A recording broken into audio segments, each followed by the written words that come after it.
Catus, Maximus here. Just wanted to show you my PP. That is my Proto professional 1/4 inch drive spinner handle. Simple tool. They're still making these today, and they are still used in assembly work where you have to have just a bit better feel and touch for how much force you're putting in, particularly fasteners that are going into sheet metal.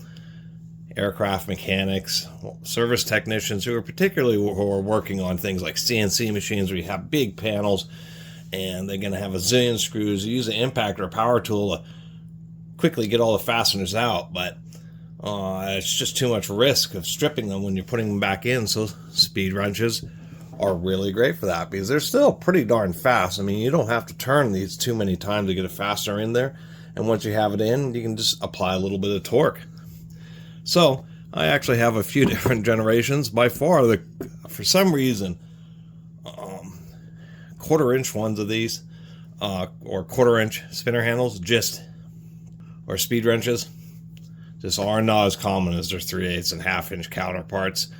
And so, oddly enough, I've ended up, out of the 4, I only have 4 of them. I know, only 3 of them are Protos. I actually have a Plum.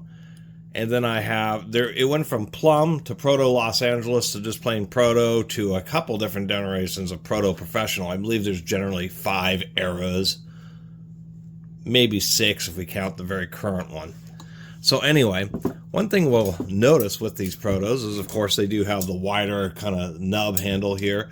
On the new Proto Professional, they started stamping them on the spinner handle itself, rather than on the stem of the tool. And once again, these are all 4780, so they're precisely the same tool, just different generations. One thing I thought was interesting here is on the old Plum, we still have a little bit of extension there. And then when we went with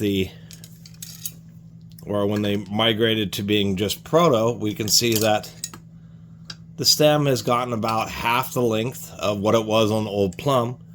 And now we get to this new Proto Professional, and the stem has gotten even shorter. So for some reason, they just keep on moving the bend of these wrenches. Speed wrenches are always awkward to kind of handle and work with. They are definitely floppy. Come on now. Anyway, there's a nice view of how the incredible way the cutout has, or the bent area has moved up, giving you a little bit more stem room, and I guess that's just their opinion of ergonomics. Obviously on this newer one, chrome plating's much better, and I'll tell you something, when I picked this up I thought, wow, this is absolutely in beautiful condition. Even versus some of the older ones, they've actually gotten a little bit softer. This actually may be a result of just a little bit more cheap manufacturing, to tell you the truth. The way this just is kind of like a bigger curve rather than being straight, but it actually does have a positive effect. I really like the Mac Tools 3/8 speed wrench just because of the softer curves.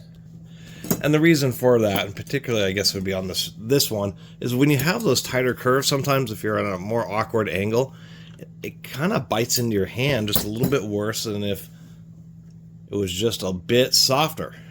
That way when you're using it, the corners just aren't quite as sharp, and so when your hand does knock into it, it just doesn't.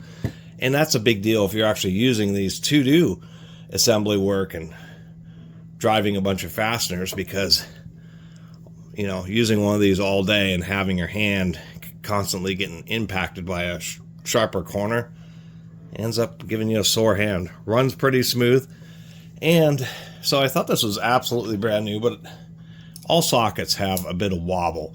But I was kind of testing this out, and I thought, that is kind of an exceptional amount of wobble. It's almost like a wobble extension. I mean, once again, all these will have a little bit of wobble, but sockets are generally reasonably tight when on fasteners. And yes, my long drawn out point is somebody got their money out of this, or their money's worth, I should say. There we go. You can see how there's a little bit of chrome plating right in the middle But if we turn it, now you can start seeing the faceting and how the anvil has actually been worn to have, it's really noticeable on this side. So that takes dozens, if not hundreds of hours of operating this tool just for the socket to, you know, orient this way, go this way, and wobble around through usage to actually cause that kind of wear. And if we really look carefully here, you can just see a little line, and it's kind of curved up right there. It's really obvious. You can see that curve. It wouldn't be, this is an older socket, but modern sockets are fluted and they have a chamfer, so it's kind of like a curved surface. And that's really what's happened. This speed wrench has driven so many fasteners that the socketry has actually started wearing the anvil. And I have some tools with some pretty worn anvils, but this one just about takes the cake. So anyway, that's my little blabbing video about the Proto Professional Speed Wrench. I always like revisiting speed wrenches because they are one of my favorite tools. I'm even going to do another video about a speed wrench. But just like power tools and other things, it's always neat to collect up hand tools, and in this case, the Proto 4780s. The very same tool, and you can actually just kind of follow the lineage and how they've subtly changed over the years. And surprisingly enough, the latest one that I've picked up here, this one, is the nicest. It does have some nice chrome plating. This is actually a pretty well made speed wrench. And just wanted to share it with y'all. Thanks for watching.